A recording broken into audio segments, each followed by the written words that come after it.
தம்பி இல்ல. ஊர் உலகத்துல எல்லாம் 4-5 கல்யாணம் பண்ணி அவன் ஜாலியா இருக்காங்க. ஜாலியா ஜோலியா இருக்காங்க. ஆமா, நான் 2 புருஷனை கட்டிக்கிட்டு படாத பாடுபடுறேன். என்னம்மா? ஆமாப்பா, குடும்பம் பிரிஞ்சிடக்கூடாதுன்னு அண்ணன் தம்பியை 2 பேரையும் கட்டி சொத்து யாருக்கும் போயிடக்கூடாது 2 பங்கா 2 பேர். இப்ப வந்து அண்ணன் ஆளுக்கு ஒரு பொண்டாட்டியை கட்டிக்கிட்டானா ஆளுக்கு பாதி சொத்தா போயிடும். விவரமான பிள்ளை. அண்ணனை நான் கட்டிக்கிட்டேன்னு வச்சுக்கோங்களேன், தம்பிக்கு வேற இடத்துல இருந்து பொண்ணு பாப்பாங்க. குடும்பம் 2 பேரும். அந்த பிள்ளை எப்படி என்னையமா தங்கமான பிள்ளையா ஒரு நல்ல குணத்தோட வர முடியுமா? வருமா? அதனால குடும்பம் பிரிஞ்சு போயிரும்னு. குடும்பம் பிரிஞ்சிரும், சொத்து பிரிஞ்சிரும். ஆமா, புள்ள ஒட்டி பிறந்துரும். ஏமா நங்கை மோகினி அம்மா இப்பதான் கொஞ்சம் உடம்பு முடியாம இருக்கு. அதனால தான் நம்பிராஜ் அப்பாவையும் கரெக்ட் பண்ணி வச்சிருக்கேன். நான் என்ன சொல்றேன், புருஷன் சேர்த்த புள்ள எப்படி பேக்குறது? அட எங்க நான் இவங்கள நம்பி புள்ள பேக்க? ஆளுக்கு ஒரு பிள்ளையா? அட ஏங்க பண்ணீங்க வேற? என்னமா? அட ஃபர்ஸ்ட் நைட் புருஷன் 2 வச்சானா ஃபர்ஸ்ட் நைட் 2 வைக்கணுமா இல்லையா? அது அந்த வகையில நியாயம் தானே. ஒரு ரூம் தான் ரெடி பண்ணி வச்சாங்க. இவன் என்னடானா வெளியில இழுக்கிறேன், வா வெளியில போய் படுப்போம்னு. யாரு? மூத்தவன். அவன் என்னடானா நீ உள்ள இழுக்கிறான், வா உள்ள போய் படுப்போம் அப்படின்னு.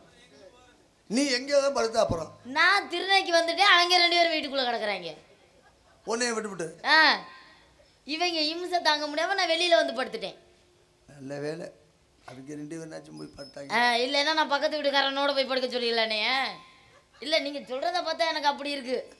இல்லை கேட்குறேன், நான் சொன்னேன் உனக்கு நாளைக்கு தாண்டா ஃபர்ஸ்ட் நைட்டு, இன்னைக்கு தாண்டா எனக்கு ஃபர்ஸ்ட் நைட்டு, புருஷனுக்கு தாண்டா நான் ஃபர்ஸ்ட் நைட்டு கொண்டாடணும்னு சொல்றேன்.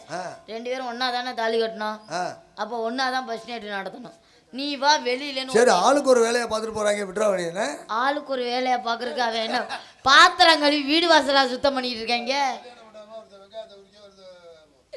அவங்க என்ன பாத்திரம் கழுவி வீடு வாசலா சுத்தம் பண்ணிட்டு இருக்காங்க. நீங்க என்னப்பா இப்படி? இல்லம்மா, முதல்ல தானேம்மா ஆளுக்கு ஒரு வேலையை பார்க்கணுமா?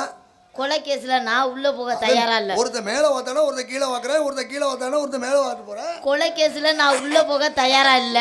அம்மா விவரம் தெரியாத பிள்ளையா இருக்கு போல பேசுற வாய்க்கிலியா, இது தெரியாம இருக்க. உனக்கு எப்படி இருந்திருக்கு தெரியுமா? ஆடையாங்க சொர்க்கத்துக்கே போயிருப்பேன்.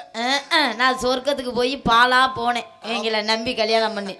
இதை விட ஒரு பெரிய கொடுமை என்னன்னா, வெளியில கோயிலுக்கு கூட்டிட்டு போங்கடானா, இங்க வா இந்த கதையை கேளு, வெளியில கோயிலுக்கு கூட்டிட்டு போங்கடானா இவன் சொல்றான் நீ ஏன் கூட தான் வரணும்னு, அவன் சொல்றான் நீ ஏன் கூட தான் வரணும்னு. கடைசியில் அவங்க 2 பேரையும் ஒயின் ஷாப்புக்கு அனுப்பிச்சு விட்டு நான் தான் கோயிலுக்கு போயிட்டு வந்தேன். இவங்களை கட்டிக்கிட்டு நான் படாத பாடுபடுறேன். அதை விட 2 பேருக்கும் ஒரே நேரத்தில் சோறு கொட்டக்கூடாது, தட்டு பறந்துருது வெளியில. நான் சமைக்கிறதே பெரிய விஷயம். இதுல எனக்கு தான் வேணும், முதல்ல எனக்கு தான் வேணும். அன்னைக்கெல்லாம் சோத்து பண்ணே பறந்துருச்சு. ஆட நீங்க வேற, இனிமே அவங்களுக்கு சுடுதண்ணியை பிடிச்சதை அவங்க மூஞ்சில ஊத்தணும். அடையாங்க பண்ணி இதுல தலை தீபாவளியார கொண்டாடுறதுக்கு ரெடி பண்ணிட்டாங்க. அது பெரிய கொண்டாட்டமா ஆகி போச்சு.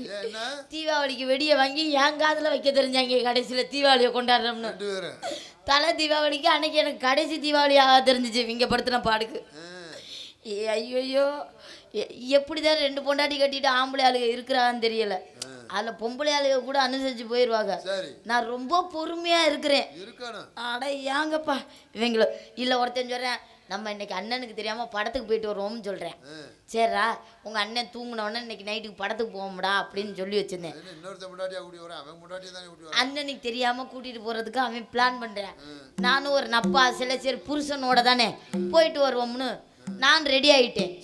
இவன் என்ன பண்ணிட்டேன், எங்க ரெடி ஆயிட்ட, எங்கே கிளம்பிட்ட அப்படின்னு. நான் எங்கேயும் கிளம்பலடா, பக்கத்து வீட்டுக்கு தாண்டா கிளம்பியிருக்கேன் அப்படின்னு. அப்போ நீ புடவை அவுத்துட்டு நீ போ அப்படின்ற. ஆமா, நீ புடவை கட்டியிருந்தா தானே பக்கத்து வீட்டுக்கு போவ. அப்போ புடவே இல்லாமல் வீட்டில் இருன்ற.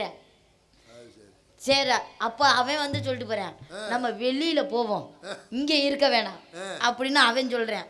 இவங்க மத்தியில வளர்றது ரொம்ப சிரமமா இருக்கு. என்னைக்கோ கோவம் வந்து 2 பேருக்கும் விஷத்தை வச்சு கொள்ள போறேன்.